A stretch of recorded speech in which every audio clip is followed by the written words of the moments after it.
Good afternoon, everyone. I'm Elise Hand, and I'll be your moderator for today's update on the Nova Scotia wildfire situation.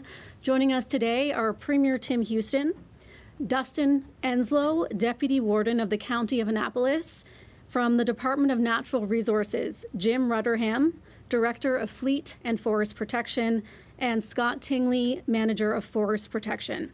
And from the Department of Emergency Management, Andrew Mitten, Director of Regional Operations. We'll begin with remarks from our speakers, and then we'll allow reporters to ask one question and one follow-up question. We'll start with questions from in the room and then reporters who are joining us online. We do ask that media joining online please use the raise hand virtual function at the bottom of your screen under the reaction section to ask a question. And if you don't have a microphone, you can put your questions in the chat, but please also use the virtual raise hand function. And a reminder that outside of this media availability, media should direct all questions about the wildfires to wildfirecomms@novascotia.ca. And we will begin with remarks from the Premier. Well, thanks so much. Good afternoon, everyone, and thank you to Jim, Scott, Andrew, and Deputy Warden Dustin for joining me today. We, as a province, we're totally on edge right now. Yesterday alone, we had 5 new fires. One of those fires in Cumberland County is still listed as out of control and estimated at around 2.5 in size, but we're optimistic that that fire we may get that fire under control shortly, so we're cautiously optimistic on that. And then the Long Lake fire, obviously that fire is out of control, so we have 2 out of control fires in the province at the moment right now. The Long Lake fire in Annapolis County took a real turn over the weekend, and it's had devastating impacts. It's now over 7,500 in size, maybe closer to 8,000. Over 230 homes have been evacuated, and there has been some loss of homes. This is a crushing feeling. We really can't imagine what it must feel like. And also with the added anxiety of not knowing what's happening to your home, it's an awful time. Out of respect for those families, they are being notified first before we confirm any numbers. So many people worked so hard to avoid this outcome. Our firefighters, pilots, heavy equipment operators, forestry contractors, ordinary citizens volunteering through the Nova Scotia Guard, everyday citizens doing their part to support first responders by simply staying out of the woods. But I have to specifically commend our emergency management team on their efforts that they made to go to the structures that were at risk and put tools in place like sprinklers to try to protect them. They did an incredible job trying to protect structures, and I'm very, very thankful for that. There is nothing worse than an out-of-control fire.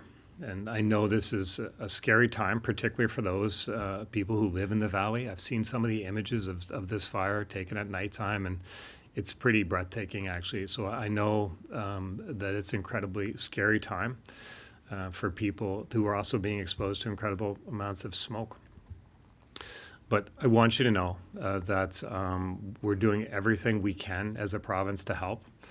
Every resource at our collective disposal has been deployed and will be deployed. Please know that everyone you hear from today is completely dedicated to working as quickly as humanly possible to get those that are displaced back home. With the weather like we've seen and what we've forecast, it's going to take time. There is currently a comfort center open in the affected area, and we're seeing that Blue Noser spirit shining through. We're seeing many offers of help, offering food, clothing, etc. And thank you to each and every one of those people who are offering to help. The Nova Scotia Guard, I want to thank the Nova Scotia Guard for being so engaged and so active and stepping up and answering the call to help, but also to help coordinate all of these offers that we've been receiving. The Nova Scotia Guard is the best place to coordinate our many volunteers. So encourage people that have been reaching out to also reach out to the Guard. But they're doing an incredible job, and I'm thankful for their presence here. Now I want to speak to those that are directly affected by the fires. You're going through something that is completely unimaginable. Most people's worst nightmare. I know you're scared, and there's so much uncertainty because right now you don't know when you can go home, and you don't know what will be there. In that confusion, you may not know where to stay. You don't have access to a kitchen. You don't have access to just your everyday life. And we, as Nova Scotians, we feel that. We see it. And we want to do what we can to try to support you, and certainly to try to ease a small portion of the financial stress that comes with the urgency of this situation. So for every household that has been evacuated for 4 to 7 days, the province will provide each adult with $500 and each minor with $200 to help support you through your urgent needs right now. If you've been evacuated for 7 to 15 days, an additional $500 per adult and $200 per minor will be available to you.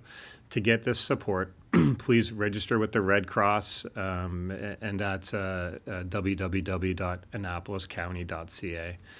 I'm truly sorry for what you're going through. We feel this alongside with you. If there's anything you need from our province, or you think the province can help in any additional ways, please reach out to my email, premier@novascotia.ca. We'll do whatever we possibly can. And I just want to close by talking about another group of people who are impacted by these fires, and that's certainly the people who are responding to the fires, and definitely our firefighters. They're our heroes. They step up time and time again, and I just want to say thank you. You're saving lives. You are saving homes. We've had some bad outcomes and some bad news on that, but there's no doubt in my mind that your efforts have saved many homes. You're saving pets. You're saving pictures of loved ones long gone. You're doing a lot to support Nova Scotians, and we appreciate that. Our communities need you. We appreciate you, and we appreciate the brave work that you're doing to keep us safe. And if I can just emphasize the seriousness of these fires, the little bit of rain that we're getting today is certainly welcome, but it is far from enough to change the conditions in this province. We need a lot more rain, and I ask everyone for their patience. And I just want to reiterate that right now, the fire and woods bans are still in place, and they will remain in place until we get the rain that we need. Please respect these bans. Use your common sense. Do not burn. Stay out of the woods. Let's all do the Nova Scotia thing and take care of each other. Check on your neighbors. Offer what you can to help or to support. We will get through this. The rain will come. We just need to continue to work hard to be patient. But thank you. Thank you so much. And we will hand it over to Deputy Warden Enslow next. Thank you very much. Thank you, Premier, for the very fine words and words of encouragement. I also want to thank you for what the province stood up and announced this afternoon around the financial support. I know it's been a hot topic for various members that have been affected. So we just also want to thank the many people that have been supporting us through this, including the Department of Emergency Management, Department of Natural Resources, our various volunteers, as well as the various other partners that have been helping us through this difficult time. And I also want to make sure that our municipal employees don't go unnoticed. They're working diligently behind the scenes to make sure that the county is still operating at an efficient manner, as well as supporting what is needed from our municipal residents. From our perspective, we've been working diligently with the province to make sure that while they're the professionals looking after the actual front lines, and they're doing a phenomenal job at it, I know that we're going through a difficult time now, but our role is to support our residents. We're the ones that pick up the pieces at the end of this, and we've seen continued support from the province, and we look forward to that relationship moving forward. I know from our perspective, the past 24 hours has been very difficult. Actually, the past 12 days have been very difficult, but we'll continue and adapt and overcome. So we do have people that have been using all of our services. We've had 138 people so far registered at the NSCC shelter location that's being provided by the Red Cross. And we're continuing to see the numbers increase with that, as well as we're providing the different types of support, whether it's through Kids Help phone line, different mental health lines, as well as we're working closely with Salvation Army to make sure that we are able to pass the donations through. So we just want to ensure to the residents that as we continue to go through this challenging time, that we're here to support you and to work with the province to make sure that we can get through this successfully together. Our hearts are definitely with the families that are affected, especially the ones that are going to be experiencing loss of structures. I know that our employees are working very hard right now to actually contact all the affected members once we work through that. And we want to make sure that we're telling people in person and just not over the phone. So we're trying to make sure that we, as the Premier said, we're going to do the blue noser way and look after each other, and we'll continue to do so. And as we move forward, we'll adapt our plan of support as we move on. We are in it for the long haul, and we do appreciate everything that's going on. Thank you. Thanks so much, Deputy Warden Enslow. And finally, remarks from Jim Rutherham, Director of Fleet and Forest Protection with the Department of Natural Resources. Jim, you can go ahead. Thank you. Yesterday was a very challenging day for the firefighters across the province, not just on Long Lake Fire. We had numerous other starts yesterday as well that, with the conditions as extreme as they are, our crews are in the field are racing to those very quickly and getting them under control as quickly as they can. So that continues as well. But the day on Long Lake was a bad one. Despite best efforts, a week of planning and everything we could do, that fire responded as we thought it would to the weather. The weather conditions were not good for us. It responded pretty much as we thought it would, and that fire stood up and ran away. It's a lot larger than it was. Many homes were saved, but some were lost, as we know. The Department of Emergency Management will get those exact numbers and the nature of the damage, and the municipality, as we know, will inform the residents infected. Yesterday's conditions were so extreme that we couldn't touch them with any resources. It was just too much. The fire behavior at peak burn time was just too much for any amount of resources. Couldn't have touched that fire yesterday. We certainly tried as much as we could, but at a certain point, it's not safe for anyone to be in there, and we had to leave.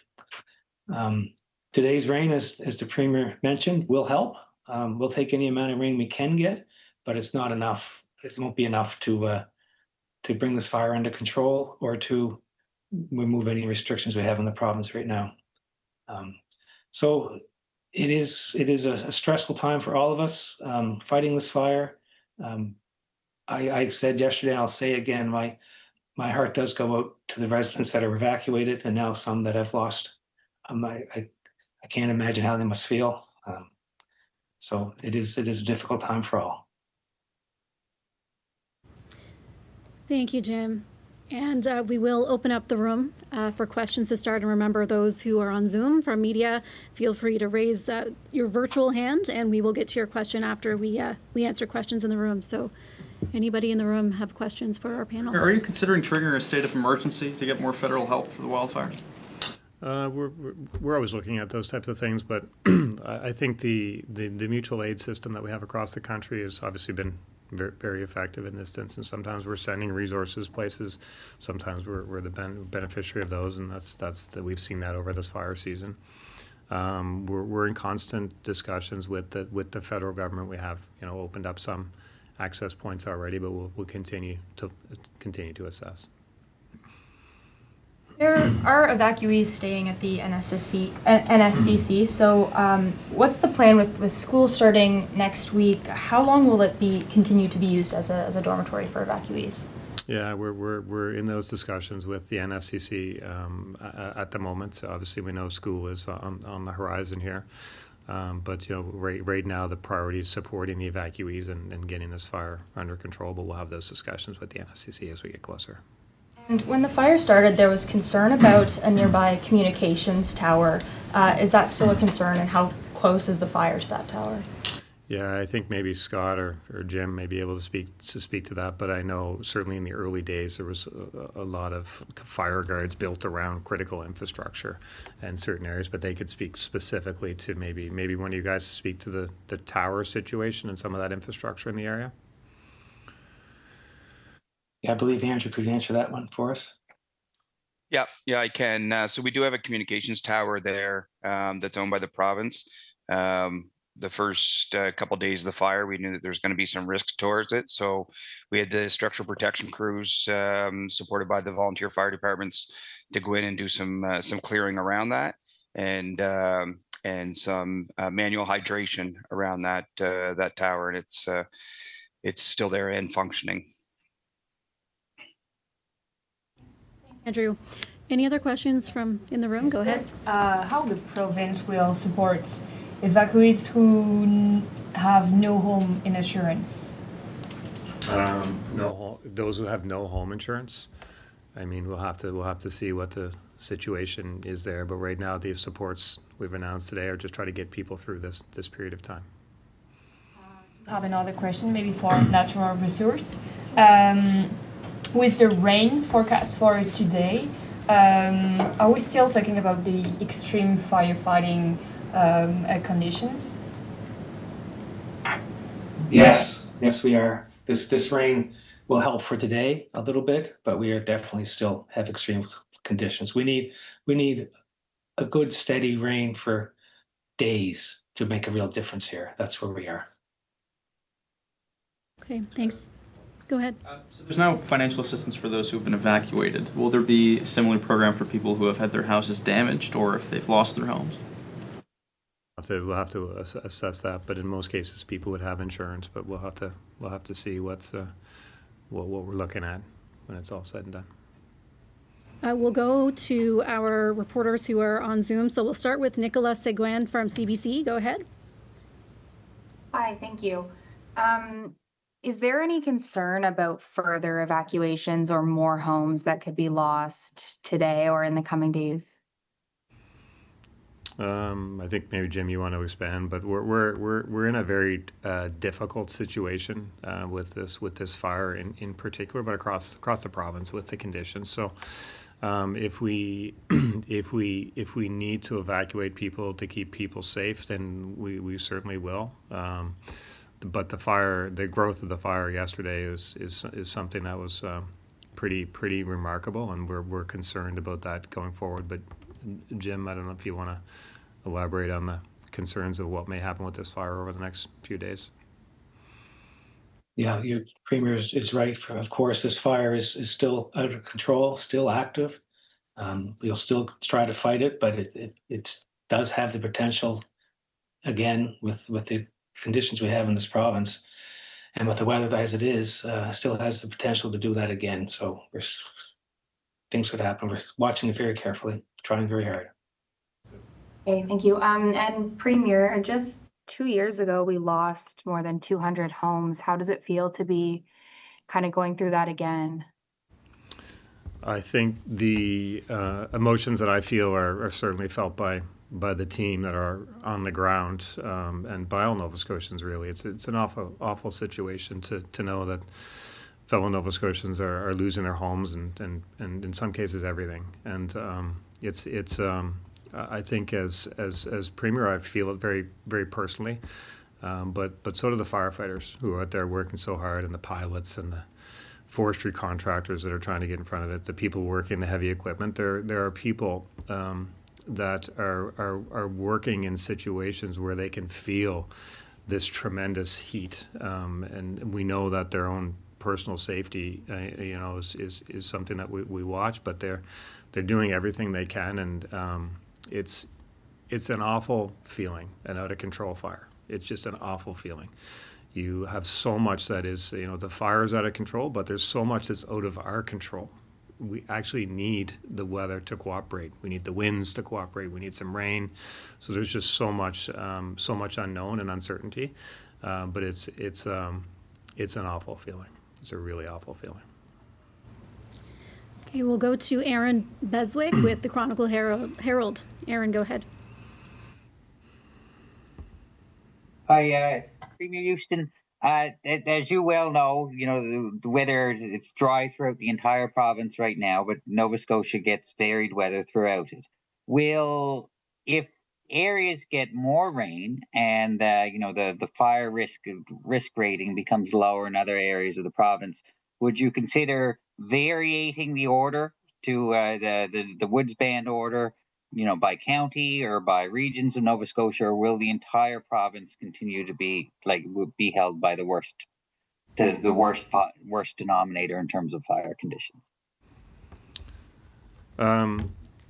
Of course, if we can vary it, we will. Just take yesterday. Just yesterday alone, 5 new fires in various parts of the province, and first responders and firefighters rushing to get to those, to try to get them under control. We talked last week that, in kind of more normal circumstances, you get a call of a smoke or, possible fire. The crew may have 15 or 20 minutes to get there to assess it and maybe, take some action to keep it under control, or maybe even extinguish it.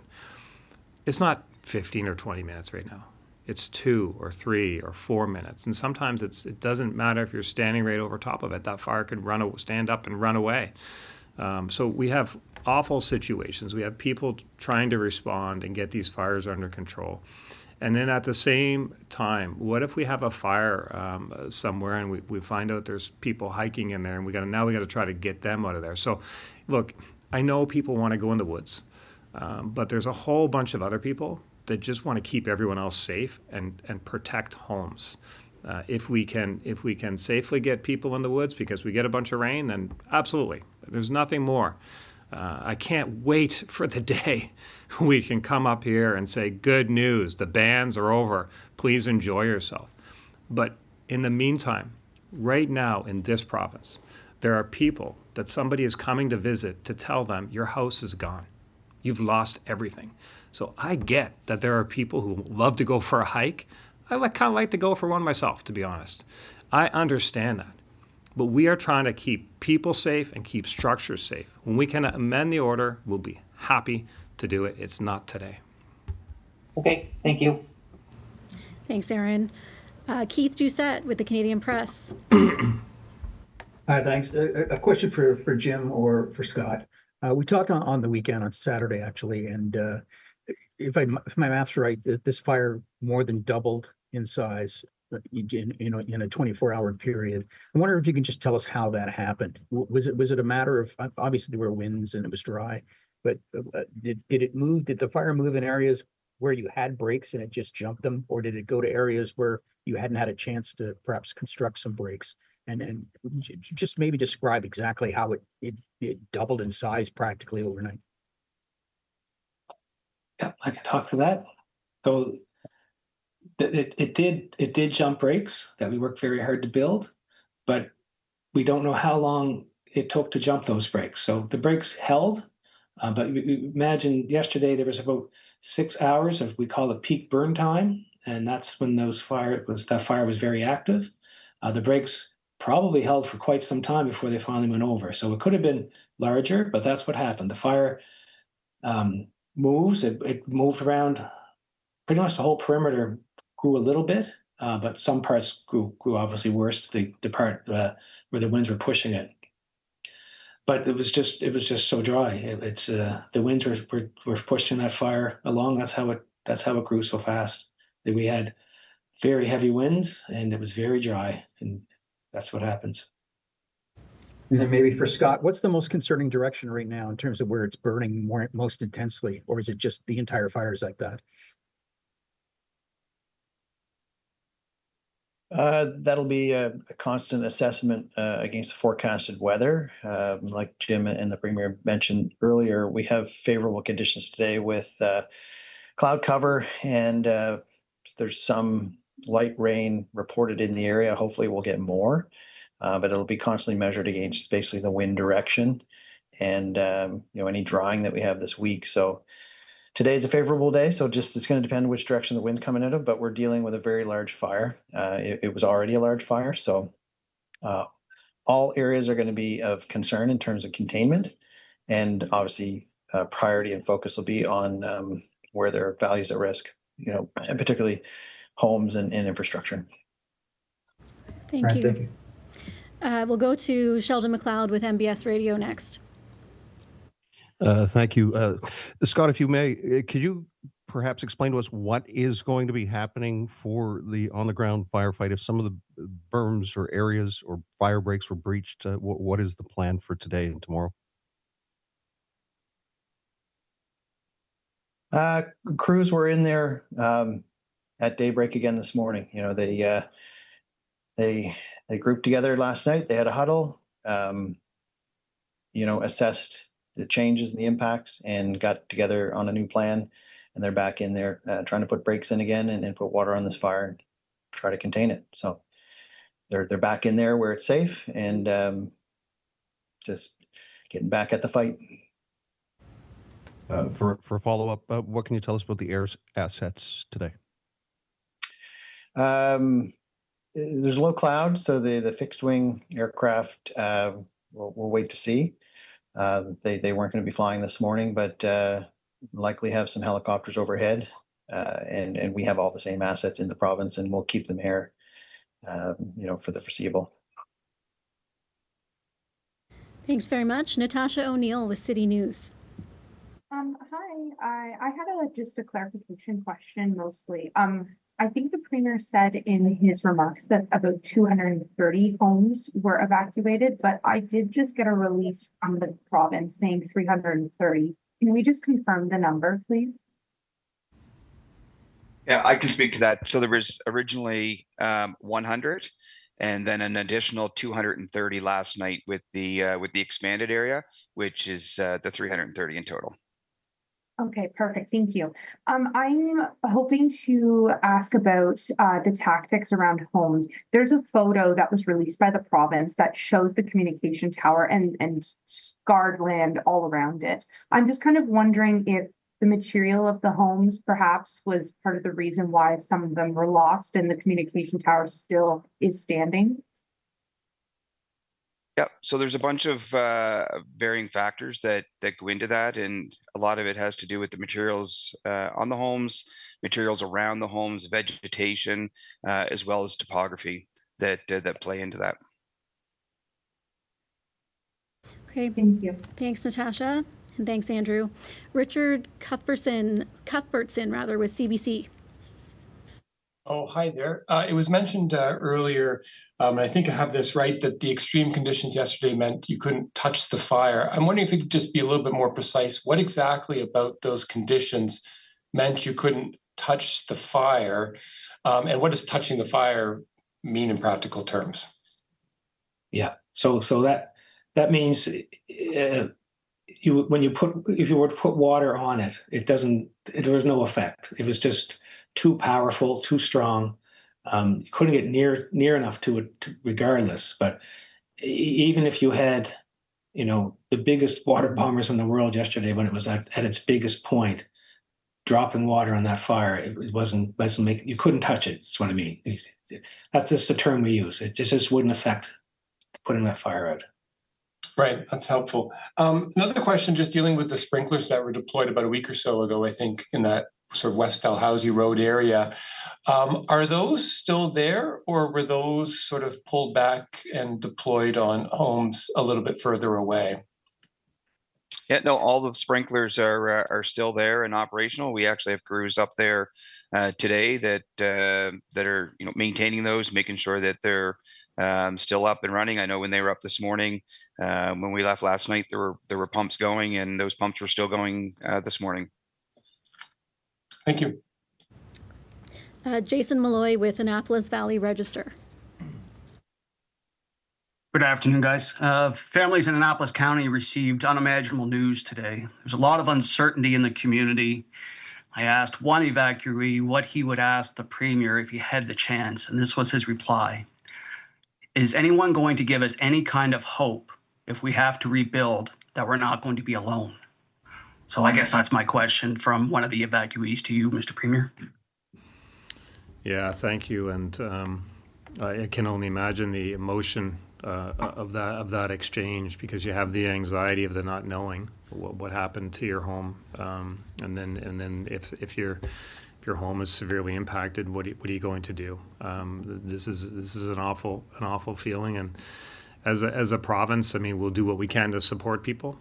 Certainly, in 2023, we took some action to support people. We'll look back at that, even if it's helping them deal with insurance and deal with those types of paperwork and stuff. We'll do what we can. But I think what I would say to that person in the moment is that the effort to get this fire under control and to protect structures is world class. I mean, we have the best people here, the most dedicated. They are just so focused on fighting this fire and protecting structures. These tools that we've been talking about to deploy these sprinkler systems, those are new tactics, and even if they couldn't protect every structure in every home, they will have most certainly protected and saved a number. So the effort to protect and support through the moment is we'll do everything we can in that space, and then once we get through this, we'll try to support Nova Scotians as best as we can. I think our record shows that. Do you know any specifics that were put in place 2 years ago that might put some people's that are going through this process now, their mind at ease a bit, Mr. Premier? I don't know what would put their mind at ease as they deal with kind of the trauma and the anxiety, but sometimes on the I think last time there was some long-term support around property tax assessment bases and just through shelter support for shelter through the rebuilding process. But we'll continue to we'll listen very carefully to what the needs are of people, and where we can meet them, we will. Thank you for your time. Thank you. Thanks very much. And we do need to end it here to allow Andrew and Scott and Jim to get back to managing fires. Thank you, Deputy Warden Onslow, and thank you, Premier, for joining us, and hope everyone has a great day.